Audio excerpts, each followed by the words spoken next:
Thank you so much for these great people on the screen here. They are supporting our channel to bring you more education like this. If you are interested in joining the crew, come on down. The link is in the description below. What does this homemade tchotchke cracking? What does this homemade tchotchke cracking a whip have to do with your clubhead speed? Stick around, let's find out. So today we're going to be talking about your tilting, your turning, and hand speed relative to both of them. And this is the best way I can describe this. So if you want to make one of these, go get yourself some 99-cent tape, go get yourself 3 alignment rods, and kind of piece this together. But this is basically going to explain rotation, hand speed, and tilting and what they have to do in common. Then we're going to take a look at cracking a whip in slow motion, watch a few videos of good players that actually keep the relationship together, and talk about what you can do at home to get you to strike the golf ball more centeredness and also with productive power and not flashy power like myself. So what you'll notice is this orange is the spine angle. We're going to talk about one of these greens is your shoulder tilting relative to the spine angle, and this is to display or to show you where your hands should be connected at that point in the golf swing. Now, if you take a look, the shoulders don't necessarily increase or lose tilting in the golf swing if you can truly keep the relationship around your spine. So in other words, if I maintain my spine angle, my shoulders will turn pretty level around that spine angle. But the moment I start introducing bend forward in your setup, the more you bend forward, the more your shoulders will have to appear like they're tilted, but they're not really.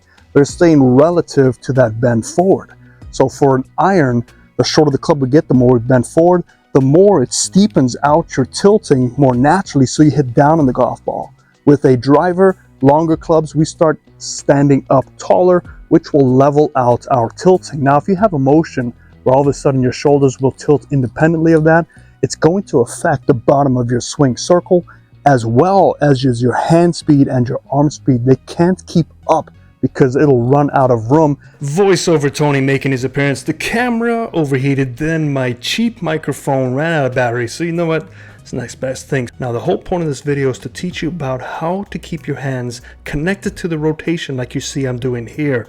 But anytime you start to sequence correctly, you'll notice my right shoulder will dip down. Now what will that do to your shoulder tilting? And how is this important for the path of your hands and the room it needs? So you'll see here I'm in that golf posture, but watch what happens when I get my sequencing correct with my left shoulder.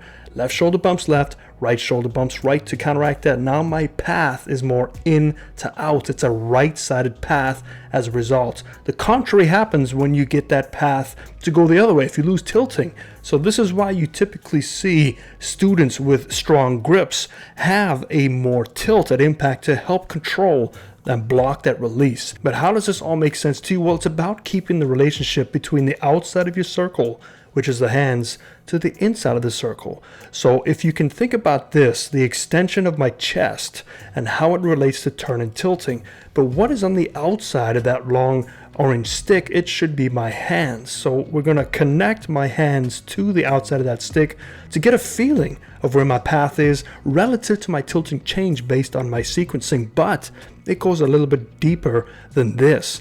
It all has to do with width. So you can see at this halfway point, I am very wide because I am connected to the center of my turn. However, I need turn. For those of you who don't turn or get early wrist hinge, you can see what happens here. Your hands get shorter to your body, and all of a sudden, you're not as wide. You can't create a lot of power.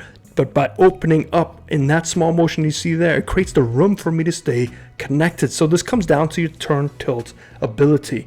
But how does this all make sense in relation to clubhead speed? So here's my angle. Here's my tilt rotating around. I'm going to ask you a question. Which one of these is moving faster revolutions per minute? They're actually both moving the same revolutions per minute because they're connected to the same rotation. Now I'm going to ask you, which one is moving faster miles per hour? You got it. It's the hands. The hands are moving faster, but they can only move faster if your body rotates slow enough for them to keep up What do I mean by this? If you take a look at this impact position here, if you notice how I'm really driving my body, I'm really turning. And what do you hear a lot nowadays? You got to turn from the top, turn fast. But the problem is you lose your connection between your hands and your rotation because your body fires right away. You have a lot of spacing in between where the hands should be connected to where they are currently. So better odds if you slow your turn at the top of the swing to impact. If you look at this with the rotation, I can keep a slow motion with my body, but still provide adequate speed for the rotation, RPM speed for the outside of my hands to keep up with my turn. So you don't actually want to fire from the top fast. You want to control with the feet. If you look at my feet here, look how controlled my feet are. They're not firing, they're not lifting up. And I run into this problem too. I get very fast hips and my body lags behind. And if you know anything about my swing, it looks more like this, where I'm flipping down at impact because I'm so disconnected. So I need to work on sequencing, but I need to work on controlling my body rotation and my body speed. So hopefully that makes sense. But let's go look at a couple of golf swings in the studio because it's nice and cool in here, and then go watch somebody crack a whip to see how we can relate the two of them together. And what you looking at, bird? Kapow! What we have on the screen is a gentleman I've been working with online, and he's a really, really good golfer, trying to take him to the next level. He's still fairly new, which is surprising, but definitely a good athlete. But I want you to get across the sequencing first, but then watch the feet. They don't fire, they don't over-rotate with the hips, because he's able to sequence correctly, but also keep his hands in front of his chest for most of the golf swing. So immediately we see this nice wide connection here. So we know that he is truly connected to that turn as they're still out in front of the chest, and we can see that the hands are working with that turn, just like I tried to demonstrate. Once we get to the top, watch the sequencing. So we definitely get the weight distribution going left, so we get the hips bumping left, which will then force the upper body to slight tilt back so he doesn't fall over. That just happens automatically. But look at the feet. The feet are grounded. They're not firing. We don't see an excess rotation because that allows the stability for the upper body to sequence correctly and fall in line to keep the revolutions together tighter. But then that also increases the hand speed, which is the most important thing, is can that hand speed keep up? So if we take a look, there's the tilting, hands are still out in front of the chest. Next frame, there's the tilting, hands are still out in front of the chest. As we get down to impact, let's clear these lines up and look at the difference between impact versus setup. All that has changed is the amount of tilting. So tilting comes from that sequencing, but the hands are still in front of the chest. They're connected fairly close to the center of the chest.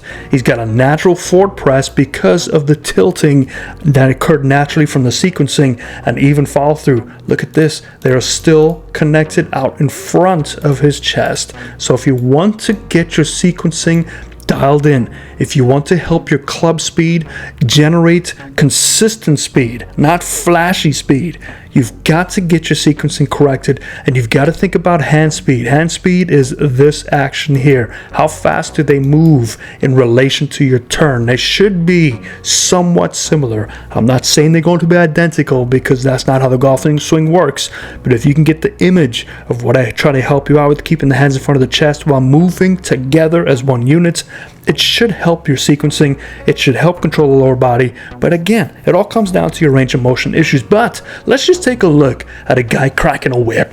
How does cracking a whip make sense for the golf swing? Well, think about the base. So from the forearm of this gentleman is going to crack the whip. So watch here, watch the forearm. So we can look at it from the elbow to his wrist. Watch where the elbow will stop. When it stops, the delivery of the power occurs. So think about, for the golf swing, as the elbow being our rotation of the body. The rotation has to slow down in order for the hand speed to keep up with the rotation and deliver effectively. So let's watch it. There's the stop. Watch what happens to the wrist.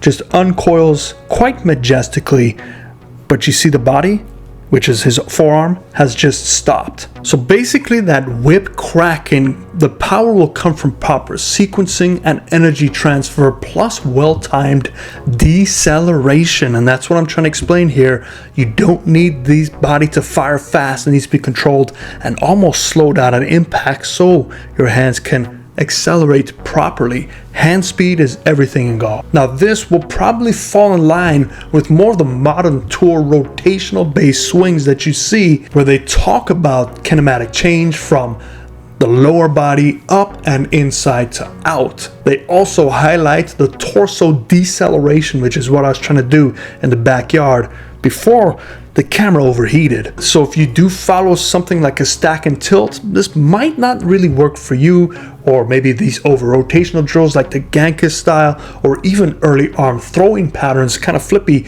if you don't have the rotation. So take this with a grain of salt. It's just an educational thing to see if it fits in your swing. And if you don't know what your swing is, go to my 23 question quiz to help you. But this is a great education for you to look at your swing if you can see your sequencing, because it will definitely help a majority of you out there that suffer with some sequencing, and also understanding the role of your path, of your hands, and how tilting can affect that path. So I do hope you like this. Let me know in the comments down below what you thought about this. But other than that, I'll see you tomorrow for Everything Greens.